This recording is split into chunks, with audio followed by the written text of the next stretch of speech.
Hello, good morning everyone. Myself Deepak Sharma, your faculty of Anatomy and Physiology at this beautiful platform of Medito Career Institute. So right now, student, today we are going to discuss about the anatomy and physiology of the cell. ठीक है student, तो अपने last lecture के अंदर देखा था introduction of the cell कि cell होती क्या है. ठीक है, तो उसमें अपने देखा था कि सेल और सेल ऑर्गेनेल्स के बारे में थोड़ा थोड़ा इंट्रोडक्शन में देखा था. तो सेल होती क्या है, व्हाट इज द सेल. तो उसमें देखा था कि cell is a basic fundamental structural and functional unit of the living organism या ऑफ द लाइफ. ठीक है, तो उसी को अपन आगे करेंगे कंटिन्यू. उसके बाद अपन ने कुछ सेल ऑर्गेनल्स के बारे में देखा था, जो सेल का अपने डायग्रामेटिक प्रेजेंटेशन देखा था. उसके अंदर सेल एंड सेल के ऑर्गेनल्स जिसमें अपने आए थे सेल मेम्ब्रेन, न्यूक्लियस, उसके बाद न्यूक्लियोलस, देन उसके बाद में साइटोप्लाज्म, देन उसके बाद में माइटोकॉन्ड्रिया, देन उसके बाद में गोल्जी बॉडी, गोल्जी एपराइटस, है ना. और then endoplasmic reticulum. Endoplasmic reticulum 2 type की होती है. उसमें से फर्स्ट आती है कौन सी, रफ RER या rough endoplasmic reticulum, and second आती है smooth endoplasmic reticulum. And then उसके बाद में आता है राइबोसोम. जो राइबोसोम क्या काम करता है, प्रोटीन सिंथेसिस. माइटोकॉन्ड्रिया हो गया आपका जो एनर्जी पावर हाउस हो गया. उसके अलावा लाइसोसोम आ गया जो क्या होगा, एक सुसाइडल बैग या जो भी पैथोजन आते हैं उनको फेगोसाइटिक प्रोसेस कंप्लीट करने में फंक्शन करता है. ठीक है, तो ऐसे धीरे धीरे करके अपन क्या करेंगे, एक एक सेल ऑर्गेनल्स की या सेल के जो भी पार्ट है उनकी स्टडी करेंगे. ठीक है, तो उसमें आज का अपना टॉपिक रहेगा सेल मेम्ब्रेन. तो सेल मेम्ब्रेन होता क्या है उसको अपन एक बार देखते हैं ना. सबसे पहले अपन एक बार फिर से सेल का डायग्रामेटिक प्रेजेंटेशन देखते हैं कि सेल को, आपको लास्ट क्लास में बताया था कि सेल को जीवित रहने के लिए क्या करना पड़ता है, मैसेज को ट्रांसफर करना पड़ता है. ठीक है, मैसेज को रिसीव करना पड़ता है एंड रिलीज करना पड़ता है ना. उसी के अलावा क्या करना पड़ता है, सेल को जो भी न्यूट्रिशन है उनका भी एक्सचेंज करना पड़ता है. सेल को जो भी न्यूट्रिशन चाहिए वो ब्लड से लेने पड़ते हैं, है ना. और जो भी एक्सक्रेटरी सब्सटेंस होते हैं उनको क्या हुआ, रिलीज करना पड़ता है ना. तो ये मान लेते एक सेल है, तो जो भी मैसेज ट्रांसफर होते हैं या आपके न्यूट्रिशन एक्सचेंज होते हैं तो उनके लिए क्या होती है, लोकेशन की जरूरत पड़ती है. और उस लोकेशन को क्या बोलते हैं अपन, बेसमेंट मेम्ब्रेन. Basement membrane. ठीक है, ये सेल का डायग्रामेटिक प्रेजेंटेशन देखते हैं. ये सेल की जो सेल मेम्ब्रेन है उसमें कुछ प्रोजेक्शंस पाए जाते हैं ऊपर. जरूरी नहीं है सभी सेल्स में हो, बट सब सेल्स में क्या होते हैं, ये प्रोजेक्शंस पाए जाते हैं. ठीक है, सेल मेम्ब्रेन प्रोजेक्शन. देखो ये सेल मेम्ब्रेन प्रोजेक्शन अपन ने लास्ट क्लास में देखा था. सीलिया भी हो सकते हैं, फ्लैजिला भी हो सकते हैं, और आपके माइक्रोविलाई भी हो सकते हैं. ठीक है, ये हो गई क्या आपकी सेल मेम्ब्रेन. सेल मेम्ब्रेन को इसके अलावा क्या बोलते हैं, सेल लेमिना. सेल लेमिना या लेमिनर. ठीक है, सेल लेमिना या सेल लेमिनर. इसके अलावा क्या होता है, ये आपका न्यूक्लियस आ गया, इसके अंदर न्यूक्लियोलस आ गया, ये आपके क्रोमेटिन फाइबर आ गए. ठीक है,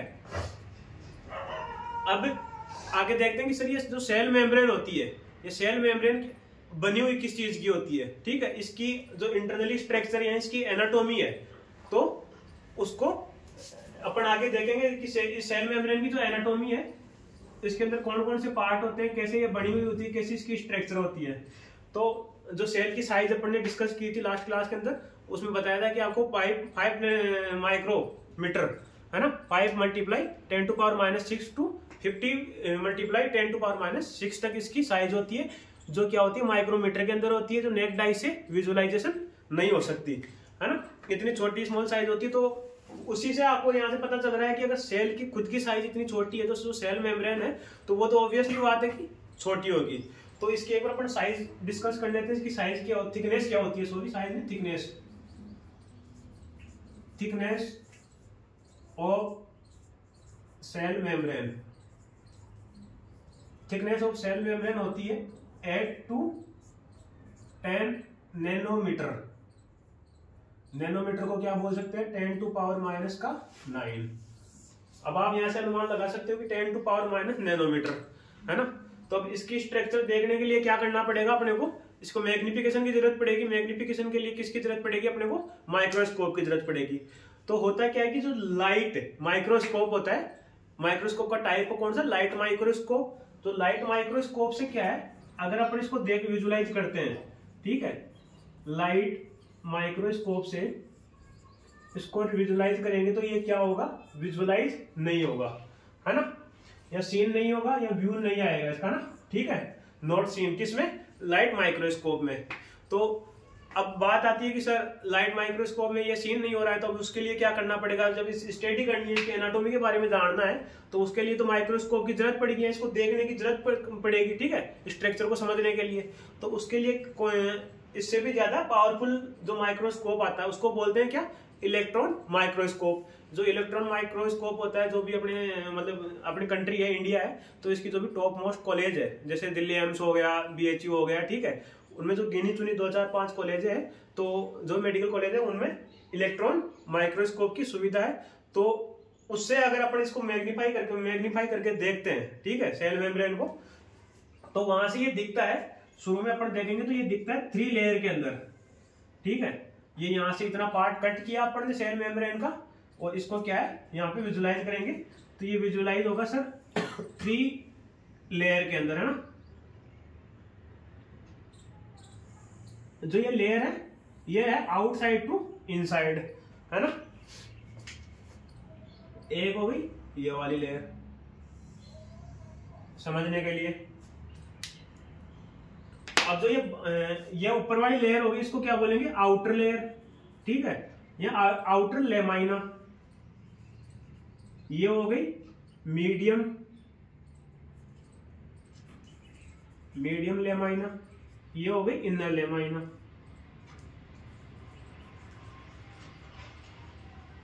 अब बात आती है कि सर ये तो क्या होगी, मतलब 3 लाइंस की तरह दिख रही है ना, 3 लाइंस की तरह दिख रही है, बट इसको अपन क्या करते हैं थोड़ा और ज्यादा मोलिकुलर लेवल के ऊपर, ठीक है, मोलिकुलर लेवल के ऊपर इसकी और ज्यादा मैग्नीफाई करके अगर अपन स्टडी करते हैं कि सेल मेम्ब्रेन एक्चुअली दिखती कैसी है, मोलिकुलर लेवल के ऊपर किस हिसाब से अपने को विजुलाइज होती है, तो अगर उसकी स्टडी करते हैं तो उसमें अपने को कुछ ऐसी बाई लेयर, है ना, कुछ ऐसी स्ट्रक्चर देखने को मिलती है कि ये हो गया हेड आपके राउंड शेप के अंदर, ठीक है,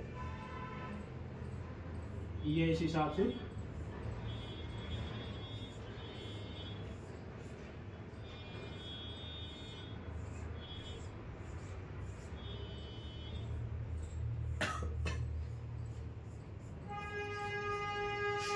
अब जो भी आपको ऊपर की तरफ ये राउंड हेड दिख रहे हैं, ठीक है, ये राउंड गोल सा स्फीयर दिख रहा है, इस स्फीयर को अपन क्या बोलेंगे?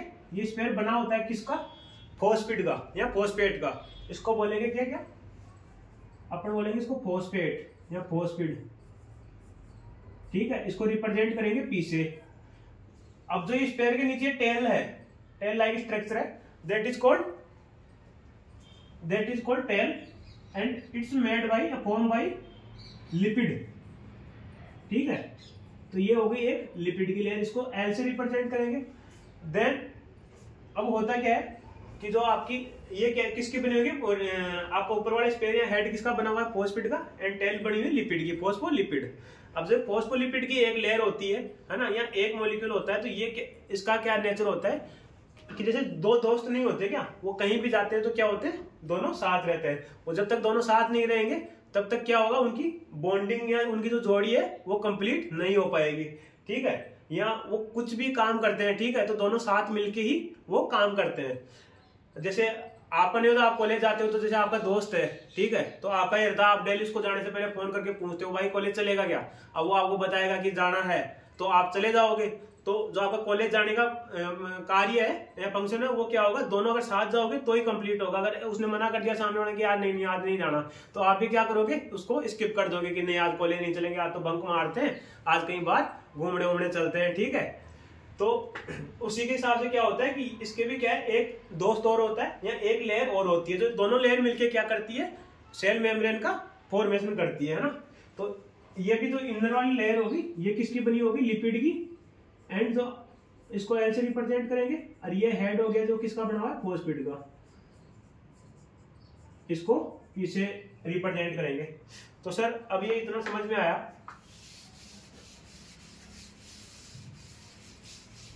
कि जो ये सेल मेम्ब्रेन की स्ट्रक्चर अपन देख रहे हैं, ठीक है, इसके अंदर बाहर से अंदर की तरफ अपने को 4 लेयर, मतलब 4 मॉलिक्यूल्स दिख रहे हैं, 4 लेयर दिख रही है, जो इस हिसाब से 2 लेयर दिख रही है, सॉरी, फॉस्फेट लिपिड और लिपिड से फॉस्फेट, है ना। तो इसको क्या बोलते हैं, phospholipid bilayer, phospholipid bilayer, phospholipid bilayer. ये क्या है, सेल का सेकंड जो सेल मेम्ब्रेन है, cell membrane also known as phospholipid bilayer, ठीक है। फॉस्फोलिपिड बाइलेयर क्यों बोल रहे हैं इसको, क्योंकि फॉस्फेट और लिपिड की क्या है, बाइलेयर प्रेजेंट है किसमें, सेल मेम्ब्रेन के अंदर। तो सेल मेम्ब्रेन को इसलिए अपन क्या बोल सकते हैं, फॉस्फोलिपिड बाइलेयर, ठीक है। अब इसमें देखते हैं कि सर क्या आपकी जो सेल मेम्ब्रेन है, क्या वो फॉस्फेट एंड लिपिड से ही मिलकर बनी हुई है या और कुछ नहीं है इसके अंदर, ठीक है। तो इसको जब अपन मॉलिक्यूलर लेवल के ऊपर मैग्नीफाई करके देखते हैं तो उसके बाद पता चलता है कि नहीं सर, इसके अंदर क्या होता है कि कुछ स्ट्रक्चर और पाई जाती है, ठीक है। तो इसी को एक बार दोबारा इसका डायग्रामेटिक प्रेजेंटेशन देखते हैं ना। ये आ गया सर आपका फॉस्फेट हो गया, ये इसमें लिपिड की टेल हो गई, ठीक है। ये हो गई 1 लेयर हो गई कंप्लीट आपकी, ये हो गई सेकंड लेयर, जिसमें क्या हो गया, ये इनर साइड की फॉस्फेट हो गया, एंड ये क्या हो गया, इनर साइड से लिपिड की टेल हो गई, ठीक है। ये क्या हो गया आपका फॉस्फेट, ठीक है, पी, ये हो गया लिपिड, ये क्या हो गया लिपिड, एंड ये क्या हो गया आपका फॉस्फेट। ये फॉस्फोलिपिड की क्या होगी, बाइलेयर, समझ में आ गया आपको।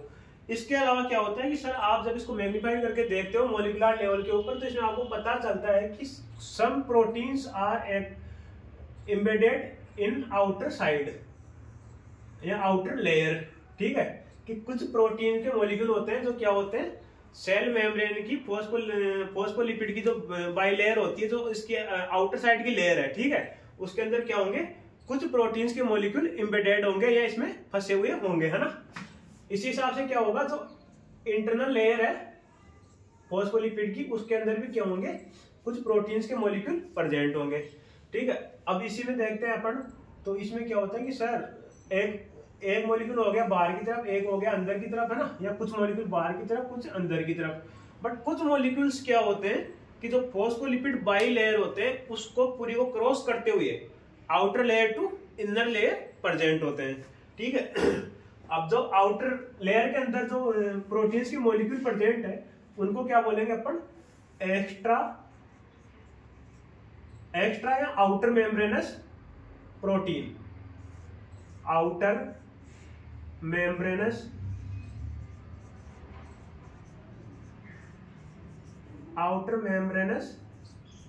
प्रोटीन, ठीक है।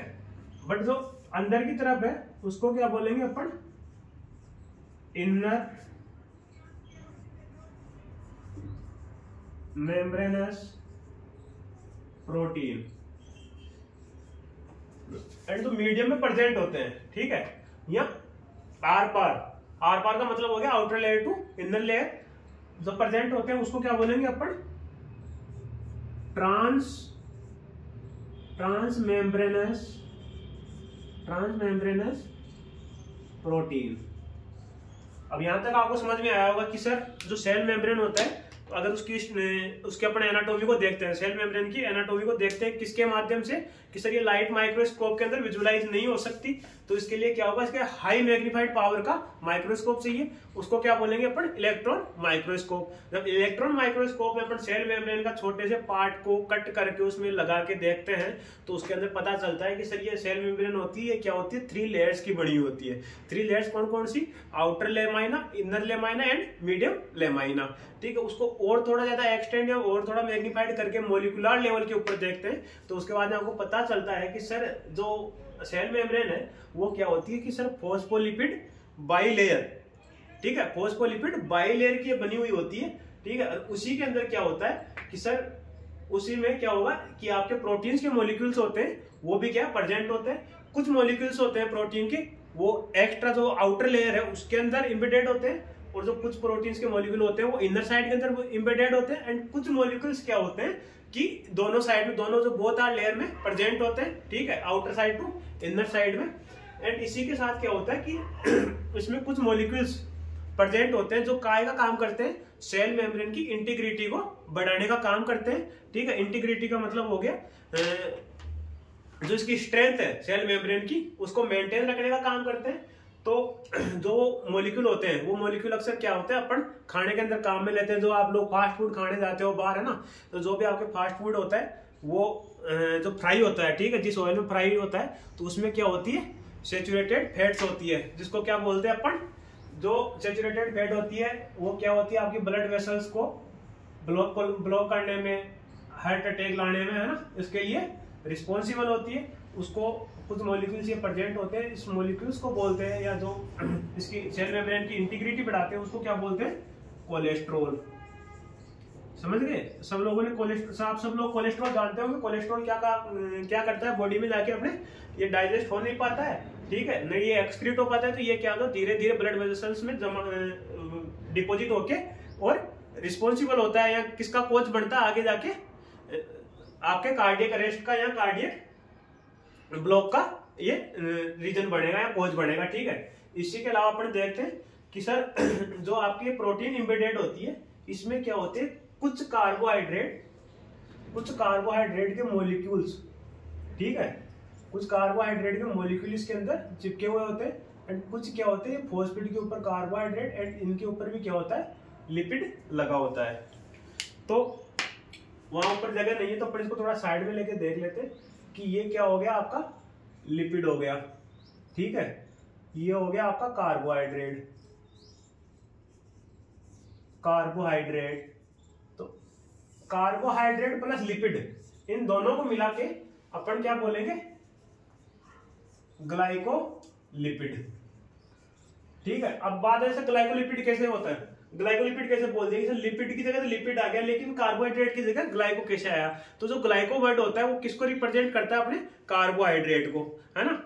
जो कार्बोहाइड्रेट, जो ग्लाइको वर्ड है वो किसको रिप्रेजेंट करेगा, ग्लाइको को। लिपिड की जगह क्या आ गया, लिपिड आ गया। ठीक है, यहाँ पे क्या है, यहाँ पे ये हो गया कार्बोहाइड्रेट हो गया आपका, कार्ब्स हो गया, और ये क्या है, प्रोटीन है। ठीक है, तो इसको मिला के क्या बोलेंगे, इन दोनों को मिला के क्या बोलेंगे, glyco protein, glycoprotein. I hope यहां तक सभी लोगों को समझ में आया होगा कि जो सेल मेम्ब्रेन होती है उसमें क्या क्या चीजें प्रेजेंट होती है। ठीक है, उसमें अपन सबसे पहले देखेंगे कि सर ये क्या होता है, जो आपकी सेल मेम्ब्रेन है उसके अंदर, उसके एनाटॉमी में क्या क्या चीजें प्रेजेंट होती है।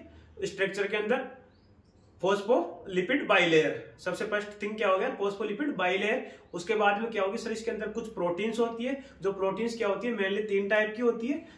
जो एक्स्ट्रा आउटर लेयर के अंदर पाई जाती है उसको क्या बोलते हैं, एक्स्ट्रा या आउटर मेम्ब्रेनस प्रोटीन। जो इनर जो लेमाइना के अंदर पाई जाती है उसको क्या बोलेंगे, इनर साइड में पाई जाएगी उसको क्या बोलेंगे अपन, इंट्रा मेम्ब्रेनस प्रोटीन। एंड जो आर पार पाई जाती है या extra outer layer to intra layer पाई जाती है उसको क्या बोलेंगे अपन, trans membranous protein.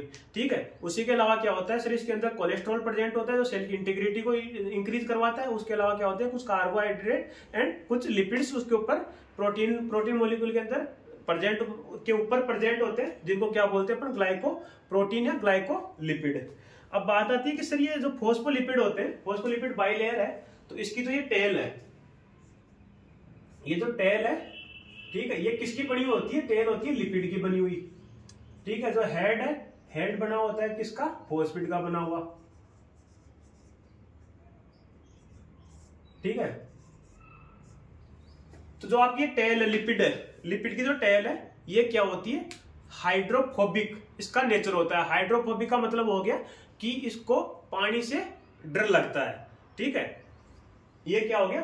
Phobic. Hydro जो लिपिड होता है ये क्या होता है? हाइड्रोफोबिक, ठीक है।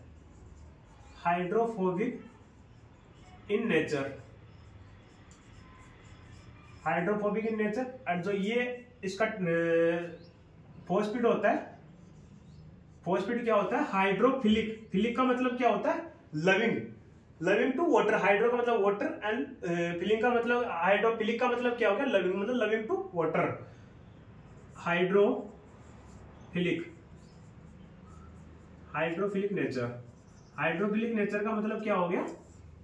फिलिक का मतलब क्या होता है? लव, एंड हाइड्रो का मतलब क्या हो गया? वाटर, ठीक है। इसका मतलब क्या है? Love to water.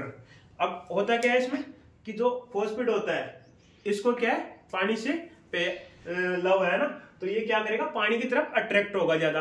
तो जो ये आउटर लेयर है वो किसकी तरफ प्रेजेंट होगी? फोस्फेट की जो एक्स्ट्रा सेलुलर स्पेस है ना, एक्स्ट्रा फ्लूइड या एक्स्ट्रा सेलुलर स्पेस है, उस साइड के अंदर क्या होगा? फोस्फेट होगा। जो लिपिड है इसको पानी से क्या है? डर लगेगा, है ना।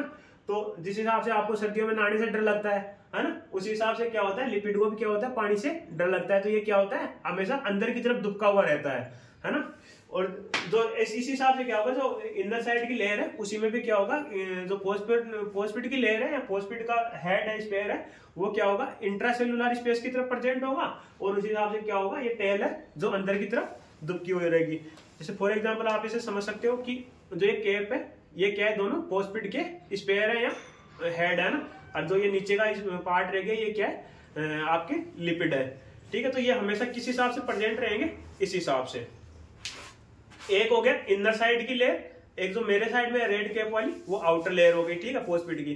तो ये दोनों की टेल है वो इस हिसाब से रहेगी एक दूसरे की तरफ, और जो हेड है वो क्या होंगे? अपोजिट साइड में मुंह करके रहेंगे। तो जो रेड कैप वाला है ये कौन सी साइड में आ गया? आउटर साइड में, और जो ब्लैक कैप वाला है वो इनर साइड के अंदर, ठीक है।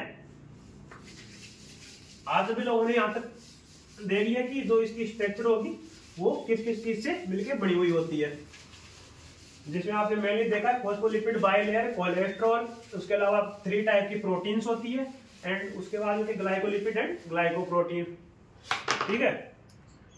अब तो यहाँ तक अपन ने सेल के कॉन्टिनेंट्स के बारे में देखा है, ठीक है, कि किन किन चीजों से मिलके सेल बनी हुई, सेल मेम्ब्रेन बनी हुई होती है, या सेल मेम्ब्रेन में कौन कौन सी चीजें प्रेजेंट होती है। तो इसी में अपन ने क्या देखा था? अभी लिपिड बाइलेयर देखा था ना, कि जो इनर जो मीडियम साइज में क्या होती है? लिपिड की बाइलेयर प्रेजेंट होती है। जो लिपिड की बाइलेयर होती है ये क्या करती है? एक्ट एज ए लिक्विड, ठीक है। ये क्या होती है? लिक्विड या तरल की तरह एक्ट करती है ना। जो लिपिड की बाइलेयर होती है वो लिक्विड की तरह एक्ट करती है। इसमें क्या होता है?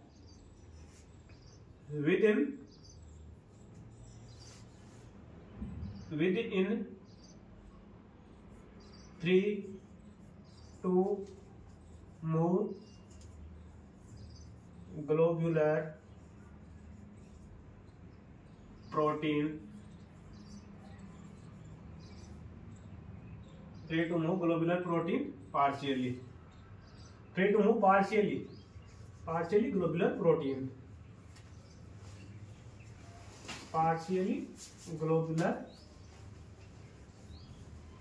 प्रोटीन, ठीक है।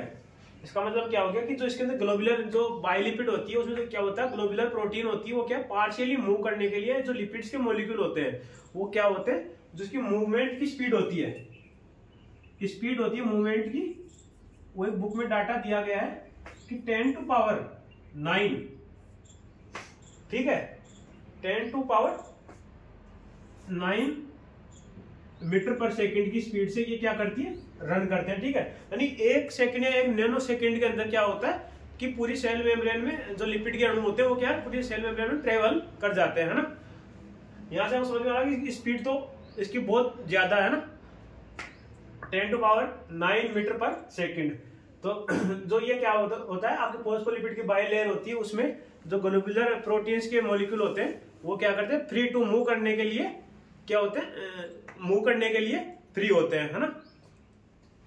देन इसके बाद में अपन देखते हैं आगे function of the cell membrane.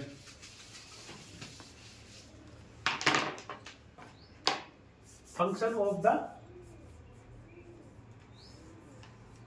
Of the cell membrane कि सेल मेम्ब्रेन कौन कौन से फंक्शन करती है। अब सेल मेम्ब्रेन क्या होती है, सेल मेम्ब्रेन को अपने एक एग्जांपल के लिए देख सकते हैं कि जो अपने रूम है, तो जो रूम की दीवार है, ठीक है, या जो अपना मकान है, वो अपने लिए किसी हिसाब से हेल्पफुल होता है।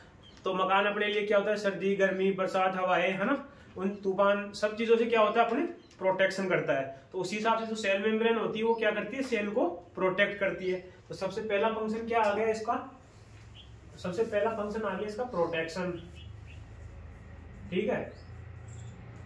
एंड देन सेकंड फंक्शन आ गया इसका कि सेल मेम्ब्रेन क्या करेगी, जो सेल है उसकी शेप, है ना, सेल की शेप या उसकी साइज को क्या करती है, मैनेज करती है, मेंटेन करती है ना।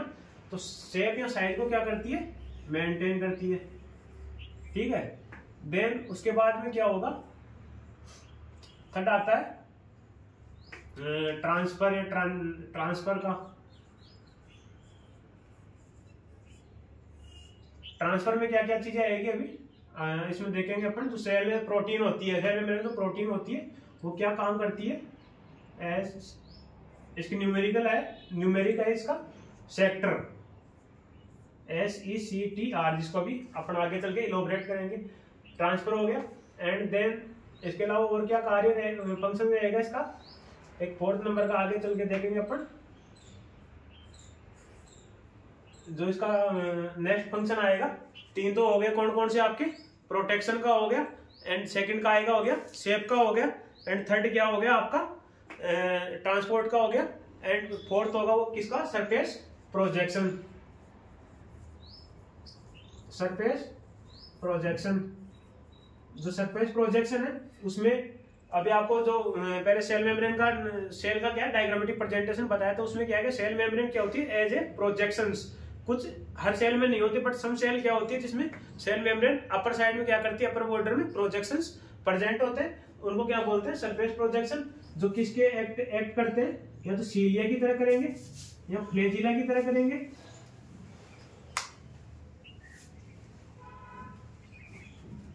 या माइक्रोविलाई की तरह ये फंक्शन करते हैं, ठीक है। अब अपन पहले ट्रांसफर में देख लेते हैं सेक्टर का क्या मतलब है।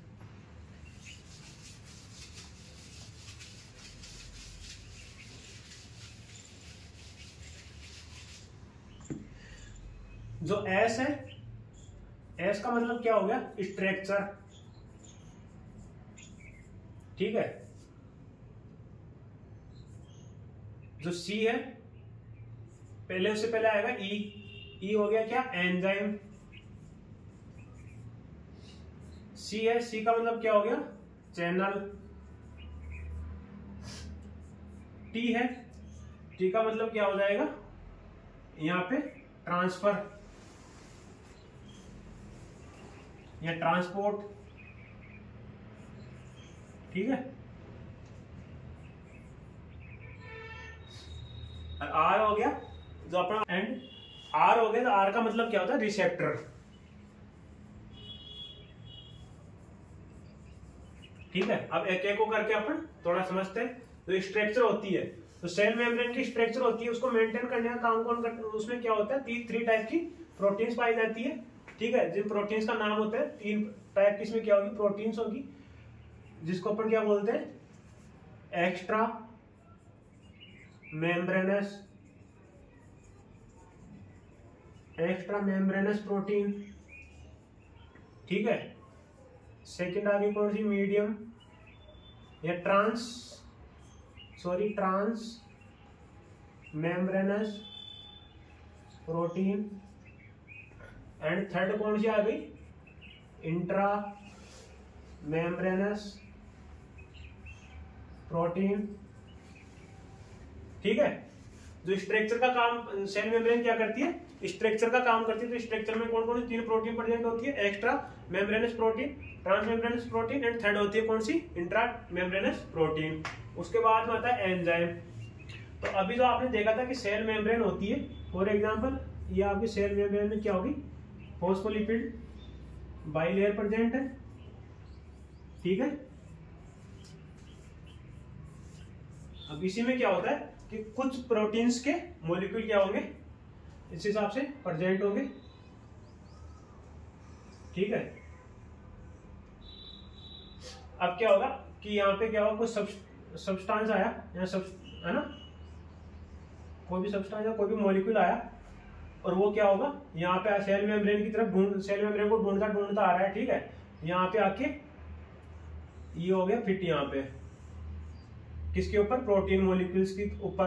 अब ये प्रोटीन मॉलिक्यूल्स क्या करते हैं, एंजाइम की तरह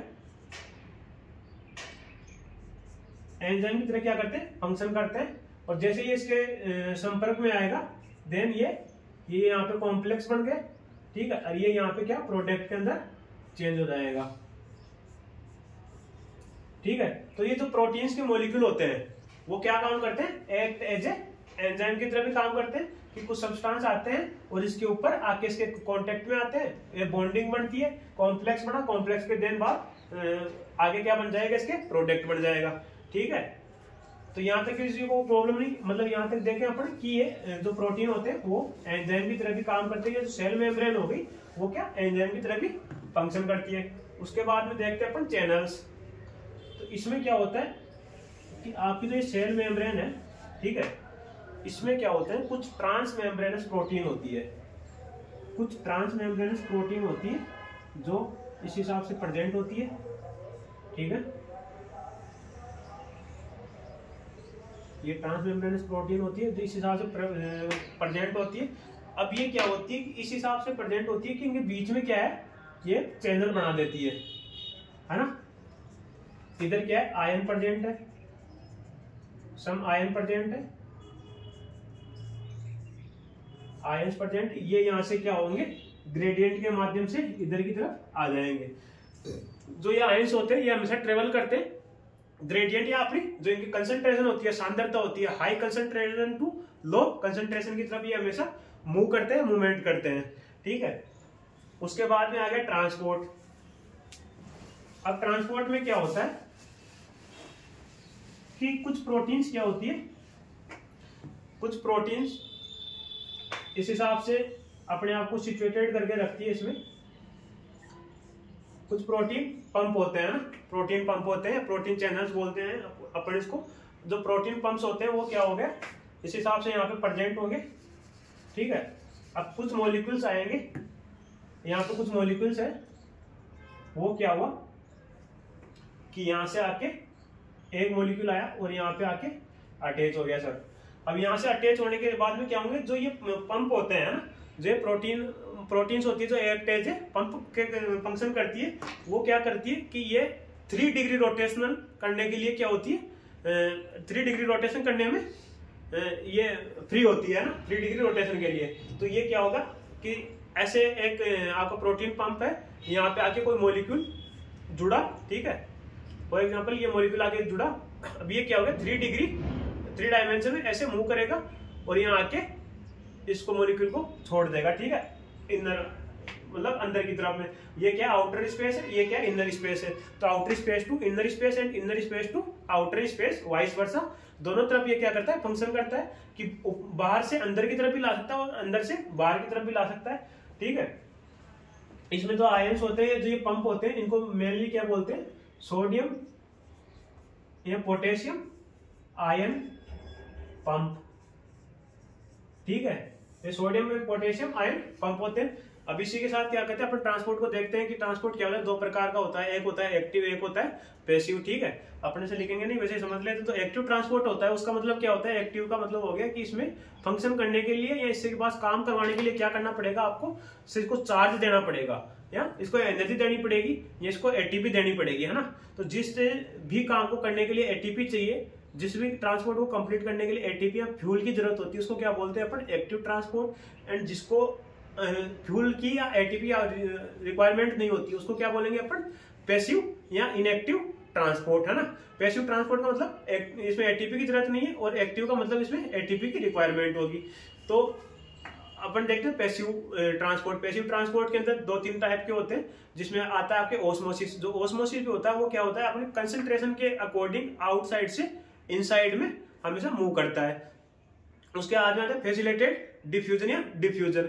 डिफ्यूजन क्या होता है कि एक सेमी परमिएबल मेम्ब्रेन होती है, तो सेमी परमिएबल मेम्ब्रेन के आउटसाइड से इनसाइड में, इनसाइड से आउटसाइड में, दोनों साइड में ये जा सकता है, आ सकता है। बट क्या होता है, ये कभी भी जो कंसंट्रेशन है या ग्रेडियंट होती है, ठीक है, या सांद्रता के अगेंस्ट काम नहीं करते हैं, ये हमेशा सांद्रता की तरफ ही काम करेंगे, high concentration to low concentration की तरफ। जबकि जो एक्टिव ट्रांसपोर्ट होता है आपका, ठीक है, एक्टिव ट्रांसपोर्ट में क्या होता है, एनर्जी लगती है। अच्छा, एनर्जी लगा के तो आप क्या कर सकते हो, कंसंट्रेशन के अगेंस्ट भी काम करवा सकते हो, और कंसंट्रेशन के अकॉर्डिंग या उस जिस फ्लो में जा रहा है उस हिसाब से भी आप काम करा सकते हो। तो इसके अलावा जो आपके एक्टिव ट्रांसपोर्ट होते हैं, तो उसमें क्या आता है, सोडियम पोटेशियम आयन पंप आ गए, एंड इसके अलावा एक्सोसाइटोसिस या एंडोसाइटोसिस जो सेल की प्रोसेस होती है वो भी किस में आती है, एक्टिव ट्रांसपोर्ट में आती है आपके। एंड इसके अलावा जो इंगल्पमेंट हो गया, ठीक है, या फेगोसाइटिक प्रक्रिया हो गई, है ना, या साइनोसाइट हो गया, ठीक है, जो भी प्रोसेस है वो किस में आएगी, आपके एक्टिव ट्रांसपोर्ट के अंदर। एंड उसके बाद में आता है रिसेप्टर। तो रिसेप्टर में भी क्या होगा कि जो आपके प्रोटीन्स के मॉलिक्यूल होते हैं, ठीक है, ये क्या करते हैं, एज ए रिसेप्टर एक्ट करते हैं, कैसे, रिसेप्टर के तरह। रिसेप्टर का मतलब क्या हो गया, रिसीव करने वाला, है ना। ये आपके प्रोटीन का एक मॉलिक्यूल है, ये किसकी तरह काम करेगा, आपके रिसेप्टर की तरफ, या रिसीव करने के लिए, है ना। कि जैसे कोई भी आदमी है ना, कोई पर्सन है, वो क्या आ रहा है, बाहर से घूम घाम के आ रहा है या बाहर घूमने के लिए जा रहा है, तो वहां पे क्या होगा, उसने पहले से कोई टैक्सी बुक कर रखी है ना। तो वो क्या, टैक्सी वाला क्या होगा, जो कैब ड्राइवर है, वो उसको क्या एयरपोर्ट के ऊपर रिसीव करने के लिए आएगा, है ना। फॉर एग्जाम्पल, ये कोई पर्सन है, ये घूमता घूमता क्या एयरपोर्ट के ऊपर आ गया, ठीक है, एयरपोर्ट के ऊपर ये यहाँ पे कौन खड़ा है, कैब का ड्राइवर खड़ा है, इसको रिसीव करने के लिए। ये इसको रिसीव करेगा यहाँ पे, है ना, एंड देन रिसीव करने के बाद में इसको क्या करेगा, इसकी डेस्टिनेशन के ऊपर इसको छोड़ देगा। उसी हिसाब से क्या होगा कि कुछ मॉलिक्यूल्स होते हैं, ठीक है, वो घूमते घूमते सेल मेम्ब्रेन के पास में आते हैं, एंड यहाँ पे इनको जो जिस रिसेप्टर के पास इनको जाना होता है, उस रिसेप्टर के पास आते हैं, ये यहाँ पे रुकते हैं, कॉम्प्लेक्स की फॉर्म बनाते हैं, एंड देन क्या करते हैं, ये प्रोडक्ट के अंदर चेंज हो जाते हैं अपने, ठीक है। मतलब रिसेप्टर के पास आए, रिसेप्टर ने क्या किया, कॉम्प्लेक्स बनाया इसके साथ, सब्सटेंस आया उसके साथ, एंड देन उसको कन्वर्ट कर दिया किसमें, प्रोडक्ट के अंदर। तो ये क्या हो गया, अपने सेल मेम्ब्रेन के फंक्शन हो गए। सेल मेम्ब्रेन के फंक्शन में अपन ने मोटा मोटा देख लिया क्या क्या। एक होती है, फर्स्ट होता है शेप प्रोवाइड करवाना, सेकंड होता है प्रोटेक्शन प्रोवाइड करवाना, थर्ड होता है ट्रांसपोर्ट, एंड फोर्थ होता है cell membrane projection. Cell membrane projection होते हैं वो 3 टाइप के होते हैं, सीलिया, फ्लैजिला एंड माइक्रोविलाई, जिनको अपन आगे क्लास में उनको थोड़ा इलोबरेट करके स्टडी करेंगे उनकी।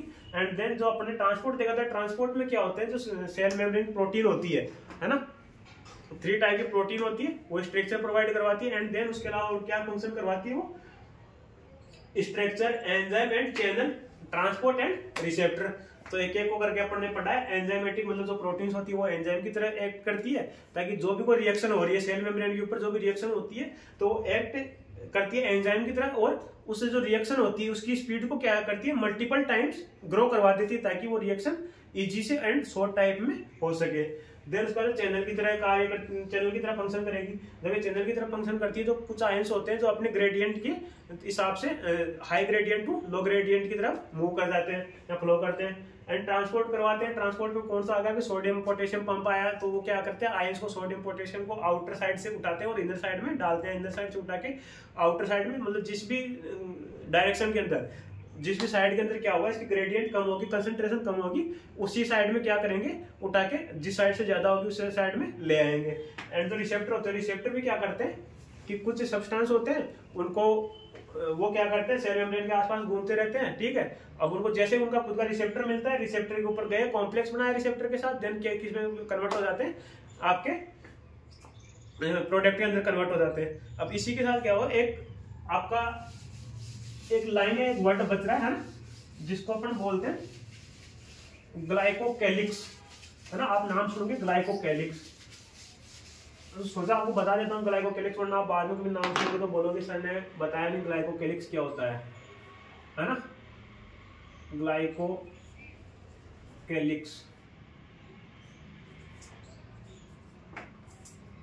या सेल कोट, जो आपके ग्लाइको प्रोटीन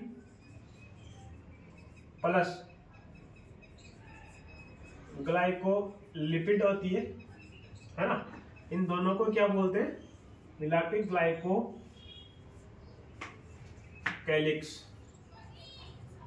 ठीक है, तो ये हो गई आपकी सेल मेम्ब्रेन कंप्लीट। देन उसके बाद में नेक्स्ट ऑर्गेनल्स नेक्स्ट क्लास के अंदर डिस्कस करेंगे। यहाँ तक के लिए थैंक यू, बहुत बहुत धन्यवाद। और अगर आपको कोई प्रॉब्लम आती है तो आप कमेंट सेक्शन के अंदर हमारे साथ बता सकते हो। कोई लैंग्वेज में प्रॉब्लम हो या समझाने में, या कोई टॉपिक आपको समझ में नहीं आया हो, है ना, तो उसको आप कमेंट सेक्शन में बता सकते हैं। तो उसको अपन नेक्स्ट लेक्चर के अंदर कवर कर लेंगे। Thank you.